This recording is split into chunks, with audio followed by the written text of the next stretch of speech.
கடந்த 91 மணித்தியாலங்களில் நாட்டின் பல்வேறு பிரதேசங்களில் 12 கொலை சம்பவங்கள் பதிவாகியுள்ளன.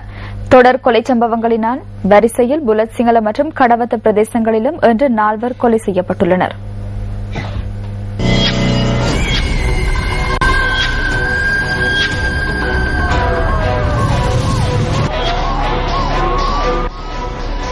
දිනෙන් දින ශ්‍රී ලංකාවේ සිදුවන ඝාතන අතරට நாளாந்தம் நாட்டில் இடம்பெறும் கொலை சம்பவங்களில் இன்று அதிகாலை மற்றும் ஒரு முக்கொலை சம்பவம் ஒன்றும் பதிவாகியுள்ளது. நான் இருப்பது புலாத் சிங்கள அல் அத்துர பிரதேசத்தில். இந்த வீட்டில் வசித்த தந்தை, தாய், மகன் ஆகியோர் இன்று அதிகாலை கொலை செய்யப்பட்டுள்ளனர். යා සහ පුතා අද අලුයම ඝාතනය කර තිබෙනවා. ஒரே குடும்பத்தைச் சேர்ந்த தாய், தந்தை மற்றும் மகன் ஆகியோர் கொலை செய்யப்பட்ட சம்பவம் புலாத் சிங்கள பகுதியில் இன்று பதிவானது. இன்று அதிகாலை 6:30 அளவில் இந்த கொலை சம்பவம் தொடர்பில் போலீசாருக்கு தகவல் கிடைத்துள்ளது. இவர்கள் மூவரும் கை, கால் கட்டப்பட்டு கூறிய ஆயுதத்தால் தாக்கி கொலை செய்யப்பட்டுள்ளனர். ஒருவர் உயிருக்கு போராடி கொண்டிருந்தார். எனினும் அவரை வைத்தியசாலைக்கு அழைத்துச் செல்வதற்கு முன்னர் அவர் உயிரிழந்தார். 119க்கு நாம் அறிவித்தோம். 92 வயதான எம் ஏ பெர்னாண்டோ, அவரது மனைவியான 85 வயதான எம் மிஸ்லின் மற்றும் அவரது மகனான 60 வயது ஹெக்டர் தர்மஸ்ரீ ஆகியோரை இவ்வாறு கொலை செய்யப்பட்டுள்ளனர். புலாத் சிங்கள மற்றும் களுத்துறை போலீசார் சம்பவம் தொடர்பில் விசாரணைகளை ஆரம்பித்துள்ளதுடன் க்ரோ எனப்படும் மோப்பநாயும் துப்பறியும் நடவடிக்கையில் ஈடுபடுத்தப்பட்டுள்ளன. கொலை செய்வதற்கு பயன்படுத்திய ஆயுதத்தின் பாகம் ஒன்றை மோப்பநாய் கண்டுபிடித்ததை அடுத்து விசாரணைகள் முன்னெடுக்கப்பட்டு வருகின்றன. இந்த மோப்பநாய் அருகில் உள்ள சில வீடுகளுக்குள் நுழைந்தமையை நம்மால் அவதானிக்க முடிந்தது.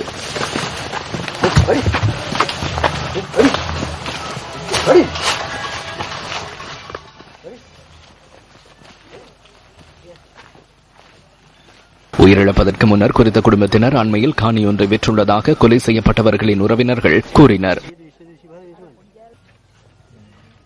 கொலை செய்யப்பட்டுள்ள எம் ஏ பெர்னாண்டோ இதற்கு முன்னர் தோட்ட அதிகாரியாக செயற்பட்டுள்ளார். அவரது மகன் மனநோயால் பாதிக்கப்பட்டிருந்ததாகவும் அவரது உறவினர்கள் குறிப்பிட்டனர்.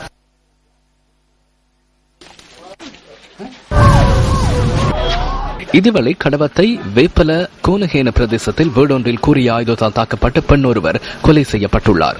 2 பிள்ளைகளின் தாயான 38 வயதான பெண் ஒருவரை இவ்வாறு கொலை செய்யப்பட்டுள்ளார். பாடசாலையிலிருந்து வீடு திரும்பிய அவரது பிள்ளையை தாய் கொலை செய்யப்பட்டமை தொடர்பில் அறிந்துள்ளார். பின்னர் இது தொடர்பில் பிரதேசவாசிகள் போலீசாருக்கு அறிவித்துள்ளனர். ரத்தினபுரி கிரியல்ல மாட்டுவாகல பகுதியில் தாயும் மகனும் தீ வைத்து தற்கொலை செய்து கொண்ட சம்பவம் ஒன்று பதிவாகியுள்ளது. இன்று அதிகாலை 2:30 அளவில் இந்த சம்பவம் இடம்பெற்றுள்ளதாக போலீசார் தெரிவித்தனர். இந்த சம்பவத்தில் 32 வயதான தாயும் 7 வயதான மகனுமே உயிரிழந்துள்ளனர். தனிப்பட்ட தகராறே இந்த சம்பவத்திற்கான காரணமாக இருக்கும் என சந்தேகிப்பதாக போலீசார் தெரிவித்துள்ளனர். சிவப்பு நிறத்திலான வெளிச்சம் ஒன்றை கண்ணுற்றதன் பின்னர் அயலவர்களை அழைத்துக் கொண்டு அந்த இடத்திற்கு சென்றோம். அந்த வீட்டில் எந்த ஒரு சத்தமும் கேட்கவில்லை. பின்னர் கதவுகள் திறந்திருந்த அறையில் இருவரும் தீ வைத்துக் கொண்டனர். தண்ணீரை கொண்டு அனைவரும் அதனை அணைக்க முற்பட்டனர்.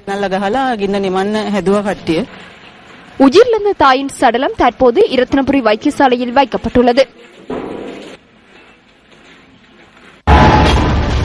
காலி டிக்சன் சந்தியில் கூறிய ஆயுதத்தால் குத்தி ஒருவர் கொலை செய்யப்பட்டிருந்தார். காலி போத்தல மகசோன் பகுதியில் துப்பாக்கிச் சூட்டுக்கு இலக்கான 4 சடலங்கள் மீட்கப்பட்டன. இந்த கொலை சம்பவம் தொடர்பில் 4 கைது செய்யப்பட்டனர். கைது செய்யப்பட்ட 4 விடுதலை. இந்த கொலை சம்பவத்திற்கு பொறுப்பு கூற வேண்டியது யார்? சட்டம் நடைமுறைப்படுத்தப்படுவதில் உள்ள தடை என்ன?